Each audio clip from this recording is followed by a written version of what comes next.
आजकाल कंटेंट क्रिएशनच्या नावावरती काही दाखवणं खूप कॉमन झालं आहे. यामध्ये रिसेंट ट्रेंडमध्ये असलेला टॉपिक म्हणजे प्रेग्नन्सी. प्रेग्नन्सी तर काय बाबा, त्याच्याबद्दल तर काय बोलूच नाही.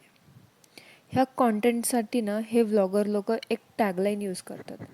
प्रेग्नेंट व्हा, व्लॉग बनवा, डॉलर कमवा. ह्या लोकांची प्रेग्नन्सी ना ही अगदी भावनाशून्य आहे. निर्लज्जपणे ती खोटी प्रेग्नन्सी फ्लॉन्ट करायला पण घाबरत नाहीत हे लोक. पार ते प्रेग्नन्सी किट आणून ते पार टेस्ट करेपर्यंत, ती मदर ती पार बेबीला डिलिव्हर करेपर्यंतचे पूर्ण व्लॉग हे पार रेग ना रेग दाखवत असतात. हे एवढंसुद्धा करायला कमी नाहीत करत. ह्यांना जरासुद्धा तीळ मात्रसुद्धा लाज वाटत नाही ह्या सगळ्या गोष्टी करायला. मंडळी, जसे ऋतू बदलतात ना, तसे सोशल मीडियावरचे ट्रेंडसुद्धा बदलत असतात. हे ऋतू ना हे व्लॉगर लोकांनी स्वतःच बनवून घेतलेले आहेत. ह्यामध्ये रिसेंट ह्या लोकांचा ट्रेंडमध्ये चालू असणारे ऋतू जे होते का, ते असे होते. ह्यामध्ये सगळ्यात पहिला जो होता तो म्हणजे सगळ्या लोकांनीच वापरून घेतलेले आहेत ते. हळूहळू एक जणांनी एक केला की लगेच दुसरा तो त्याच्यावरती करतो. एकाने एक विषय काढला, त्या विषयाला व्ह्यूज आल्या, त्या विषयाला चांगलं लोकांनी ट्रेंडिंगला ठेवलं की लगेच दुसरा कॉपी करतो. तर तसंच सगळ्यांनी हात धुवून घेतलेला विषय होता बायको गेली घर सोडून, दुसरा हनीमून.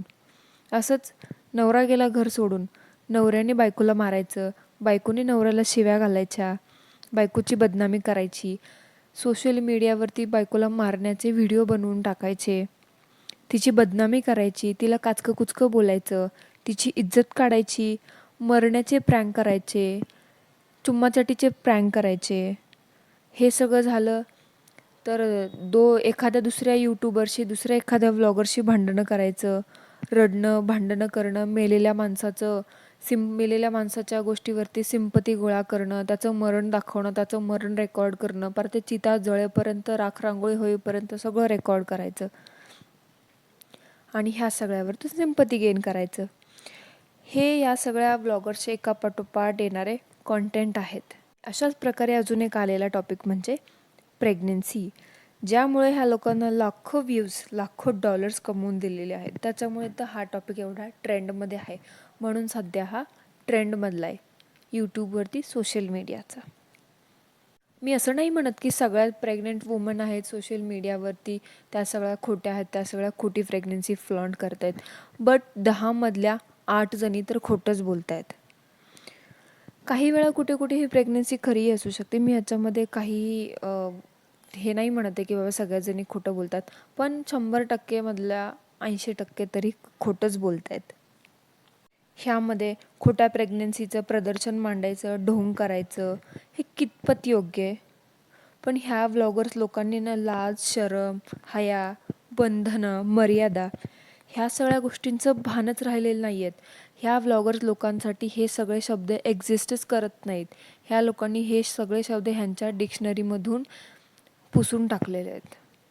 हे नाटकं करणं, ढोंग करणं एवढं वाढलं आहे ना की हे लोक काय बोलत आहेत ह्याचंसुद्धा भान राहत नाही ह्या लोकांना. ह्या प्रेग्नन्सी फक्त खोट्याच नाहीत तर भावनाशून्य, इमोशनलेस आहेत. हे व्लॉगर लोक हे सुद्धा बोलायला कमी करत नाहीत की त्यांच्या पोटात कधीही नसलेलं, कधीही न वाढलेलं, कधीही जन्मास न आलेलं, कधीही न अंकुरलेलं बाळ त्या पोटातच मरण पावलं. हे लोक असं बोलून देखील सिंपती गेन करतात आणि व्ह्यूज छापतात आणि डॉलर कमवून मजा मारत बसतात. ह्यामध्येच जेवढे पुरुष मागे नाहीत तेवढ्याच बायकासुद्धा मागे नाही आहेत. त्यांच्याबरोबर खांद्याला खांदे लावून ह्या सगळ्या गोष्टी समोरासमोर अगदी शांतता चित्ताने, ते म्हणतात ना शांततेने चित्ताने त्या सगळ्या गोष्टी अगदी बसून रेकॉर्ड करून रेग ना रेग काटेकोरपणे सांगत असतात. त्यामध्ये ह्या पुरुषांना हे सुद्धा कळत नाही की ह्यांच्या बायकांच्या इज्जती ह्या चव्हाट्यावर मानतात ते. ह्यांनी आपल्या इज्जतीचं सुद्धा भान ठेवलेलं नाही आहे. तर मंडळी, चला आता वळूया आपल्या मेन मुद्द्याकडे. तर आजच्या आपल्या साफसफाईच्या पॉडकास्टमध्ये मी तुम्हा सर्वांचं पुन्हा एकदा मनापासून स्वागत करते.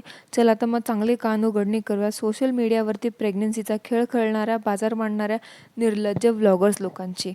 तसं तर हा व्लॉग बनवताना मला बिलकुल आनंद नाही होते, कारण हा टॉपिकच इतका सेन्सिटिव्ह आहे ना.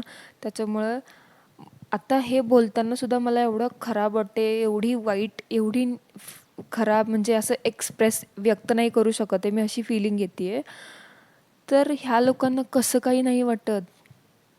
असो, प्रेग्नन्सी, आई होणं किंवा बाळंतपण, त्या बाळाला जन्म देणं, ते लेबर वगैरे, ही जगातली ना एक सगळ्यात वेगळी आनंद देणारी, अशी इमोशन्सनी भरलेली, खूप युनिक आणि अशी प्रेमळ फीलिंग आहे असं मला वाटतं. अशा या खूप सेन्सिटिव्ह इम्पॉर्टंट भागाला सुद्धा ना ह्या लोकांनी पैशासाठी वापरायला कमी नाही केलं आहे. सरळ सरळ व्ह्यूजसाठी वापर केला जातो आहे. आणि हे असले ढोंग करणाऱ्याला लोक बघतात सुद्धा. कसं काय तुम्ही हे असल्या गोष्टींना खतपाणी घालू शकतात? मला लोकांची ना कमाल वाटते की तुम्ही कसं काय अशा नालायक ब्लॉगर्स लोकांना सपोर्ट करता. तुमचं तुमचं मन तुम्हाला सांगत नाही का की हे चुकीचं आहे, आपण जे बघतोय ते चुकीचं बघतोय म्हणून? तर जी बाई ह्या व्हिडिओमध्ये बोलत असते ना, आत्तापर्यंत ट्रेंड चालू होता ना, मग ट्रेंडमध्ये सगळे ट्रेंड अगोदर झालेले आहे, तर त्याच्यामधलं रिसेंट ह्या लोकांचे व्लॉग्स, त्याच्यामध्ये जी स्त्री असायची ना त्यामध्ये, ती आधी नवरा पीडित असायची, नवऱ्याकडून मार खायची, नवरा तिला धो धो धुवायचा, येऊन शिव्या घालायचा, त्याचे व्हिडिओ तो अपलोड करायचा, इज्जतीचे धिंडवडे करून हे करून हे सगळं करायचं. आणि नंतर त्याच नवऱ्यासोबत हे असले प्रेग्नन्सीचे व्लॉग शूट करायचे. जरासुद्धा लाजा नाही वाटत का रे तुम्हा लोकांना? हां, जनाची नाही तरी निदान मनाची तरी लाज. हे एवढं खोटं बोलून लोकांच्या घशाखाली घास कसं काय उतरतो? रोज सकाळी उठून तुम्ही जगाला फेस करायची हिंमत कशी काय ठेवता? जगाला सोडा, सकाळी उठून स्वतःचं तोंड तरी तुम्ही आरशात बघू शकता का? कशी काय हिंमत होते? स्वतःला प्रश्न नाही पडत का की मी हे वागते ते बरोबर आहे का? मी हे वागतोय ते बरोबर आहे का? चुकीचं नाही आहे का?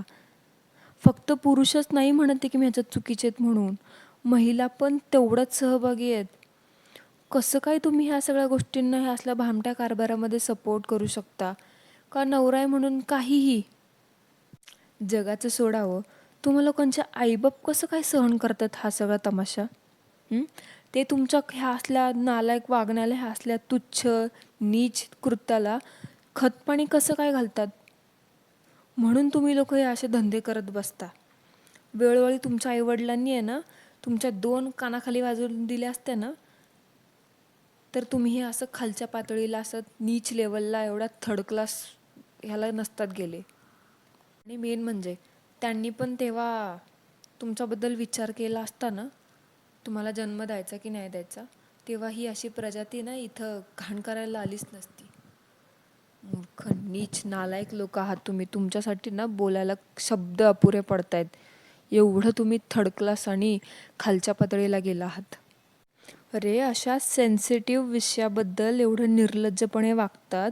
एकदा पण विचार नाही आला का की जगात कितीतरी असे लोक आहेत, कितीतरी अशा फॅमिलीज आहेत की त्यांना मूल हवं आहे, बाळ हवं आहे, पण त्यांना ते नाही होते, त्यांच्याकडे ती गोष्ट नाही आहे. स्वतःला व्लॉगर, सो कॉल्ड इन्फ्लुएन्सर समजताना, तर जरा तसं वागा. समाजात आपण काय इन्फ्लुएन्स करतोय ना ह्याचं भान ठेवा. पैशासाठी ना स्वतःच्या बायकांची इज्जत चव्हाट्यावर मांडू नका. आणि ह्यांना काय बोलायला गेलं तर हे काय म्हणतात, आम्ही मेमरीज क्रिएट करतोय, आम्ही आमच्या आठवणी जपून ठेवतोय यूट्यूबला, आमच्या मुलांनी, आमच्या पुढच्या फ्युचर जनरेशनला बघण्यासाठी.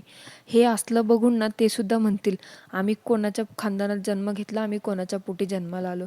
तुमच्या मुलांचा, तुमच्या जे आत्ता तुमच्या पोटी आहेत मुलं, त्यांचासुद्धा तुम्हाला थोडासा पण विचार येत नाही की इन फ्युचर ते लोक शाळेत जातील, ते मोठे होतील, त्यांना आजूबाजूचे लोक कोणत्या नजरेने बघतील, त्यांना ते लोक कसं फेस करतील? जरासुद्धा नाही वाटत का? भले तिथं मुलगा असू दे, मुलगी असू दे, शाळा शिकायला, बाहेर पडायला जगामध्ये सगळ्यांनाच जायचं आहे ना. लाजा वाटू द्या रे, लाजा. विकून खायला हे पण कमी पडलं का तुम्हाला? थोड्या दिवसांनी तुम्ही बायकांना बाहेर पाठवायला पण कमी नाही करणार. बायकाच काय, तुम्ही स्वतःच म्हणता, चल मी व्हिडिओ शूट करून यूट्यूबला टाकतो, आपण तिकडून पण पैसे कमवूयात. थू आहे तुमच्या असल्या लोकांच्या जिंदगीवरती. आणि तुमचे धन्य ते आईवडील जे तुम्हाला असल्या गोष्टीला खतपाणी घालतात. शेवटी काय, ते पण पैसे त्यांना पण हिथूनच मिळत असेल, ते पण म्हणतील आम्हाला काय करायचे, तुम्ही करा, तिकडं उघडं का नाच ना तुम्ही, आम्हाला पैसे मिळत आहेत, आम्ही खुश राहू.